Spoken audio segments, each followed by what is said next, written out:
Kanye's been doing terrible things for quite some time. Not talking musically, I'm talking about his decisions as an individual. Because as far as the music is concerned, I love the College Trilogy. Who doesn't? 808 and Heartbreaks was ahead of its time. My Beautiful Dark Twisted Fantasy, maybe the best album I've ever heard of. Yeezus wasn't for me, and Pablo was fine. And everything after that, I never really listened to more than once because I don't have the time and I'm old. But we're not talking about his music. His music does not matter for today's topic whatsoever. And the reason his music doesn't matter is because yesterday, just yesterday, a documentary came out that will highlight Kanye West's genius, immortalize it even more so than his music already does. And this comes mere days after this man spent an entire weekend harassing his soon-to-be ex-wife and burning bridges with the people who have cared about him for years. This is the problem. This is not a good thing. I think this documentary will do what Kanye fans and stans have been doing for some time now, which is have his musical prowess overshadow all of the terrible things he has done and said. That's not good. That should not be the case. I believe in the duality of man. Yes, he has done some amazing things musically. I mean, even philanthropically, for sure. But that should not overshadow the clear shitty shit that he's doing right now. Because it's terrible. It's not good. And alas, we don't have time to discuss all the terrible things this man has done, all right? We don't have time to unpack him saying slavery was a choice, thus disrespecting the ancestors of every single Black American in the entire United States. We don't have time to discuss him blaspheming Harriet Tubman and at the same time standing Donald Trump, one of the most overtly racist presidents in American history. Recent American history, at least. We don't have time to discuss how him caping for serial rapist Bill Cosby is not a good thing. We don't have time to talk about how he publicly dismissed one of the most successful rappers on his label in Big Sean. We don't have time to talk about how he did the exact same thing with Kid Cudi mere months later. And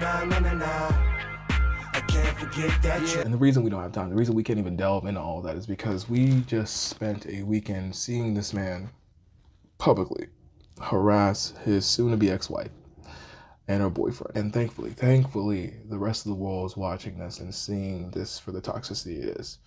However, there are bastions of Kanye fans and stans that no doubt see this man as a victim, as someone that's portrayed as the villain of a story in which he's actually the protagonist.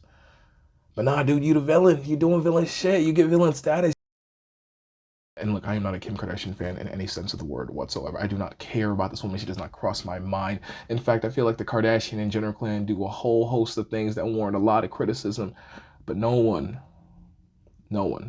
deserves to be harassed. And unfortunately, Kanye West and Kim Kardashian are such huge public figures that it's impossible to see anything about them and not bring your own skewed viewpoint into the situation, right? Not have that color your viewpoint of the narrative that's going on. So for a second, please bear with me for a second. Erase every preconceived notion you have about them. Take their identities out of the equation and just consider this. If you saw a woman spend the better part of a year trying to divorce a man who routinely exhibited manic behaviors, and all the while that man is holding up those divorce proceedings, at the same time making public pleas to get back together with that woman, and then ask his fans to harass that woman's now boyfriend, would you consider that healthy? Would you want yourself or your spouse or friends of yours, family members of yours to be in that situation? The situation that woman's in? Then, if that woman states that she's being publicly harassed and attacked, and that man then spends an entire weekend doing the same thing, how would you feel about that? Would you feel safe? Would you feel good? Do you think that is healthy? I don't. But there's a whole bevy of excuses that people come up with. A whole bevy. Well, he's just trying to be a good father. I mean, you could be a good father while doing all of this. You could be a good father without publicly harassing the mother of your children. I've seen it done. Well, he's done so many good things. We're just always focusing on the bad. Well, yes, you gotta condemn the bad so it doesn't happen anymore. Well, this is social media. He can say whatever he wants. I mean, anybody can say whatever they want on their social media. Does not give them an excuse to harass anyone. I should not harass anybody just because I have a phone and a platform for which to speak. That is not an excuse. He's made my favorite insert album or product here. Really? Songs bumping the whip, so everything's fine. Stop it. That's immature. Stop it. Well, he has a mental illness, so we shouldn't judge him.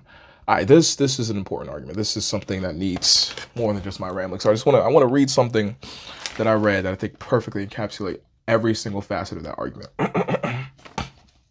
We do not have an in-depth knowledge of the inner working of Kanye's mind, so it is impossible to determine how much mental illness or his own inflated sense of grandiosity contribute to his actions. It could be a 50-50 split at times, it could be a 90-10 split, and we should absolutely hold compassion in our hearts for those with mental illness because it wreaks havoc on that person's life. However, mental illness does not mean you can't be held accountable for your actions. Mental illness is not an excuse for harassment, and this is coming from someone with a mental illness. That was written by me. There are a lot of people that go through this life suffering from bipolar and anxiety and depression, a whole host of diagnoses in DSM-5, and that does not give you an excuse. That does not give them an excuse, us an excuse to do any of the things that Kanye West is doing right now. And one may say, oh, well, Levi, he's apologized for his actions. An apology is a good first step into taking accountability for your actions. It's necessary for forgiveness and redemption. I do not discount forgiveness and redemption at all because I feel like every single human being is worthy of it. Absolutely, for sure. I mean, life is a process in which we are just trying to become better versions of ourselves. We should pray that when we look at ourselves 1, 5, 10 years from now, that we do not see the same person that we are today. Nevertheless, it doesn't mean we forget.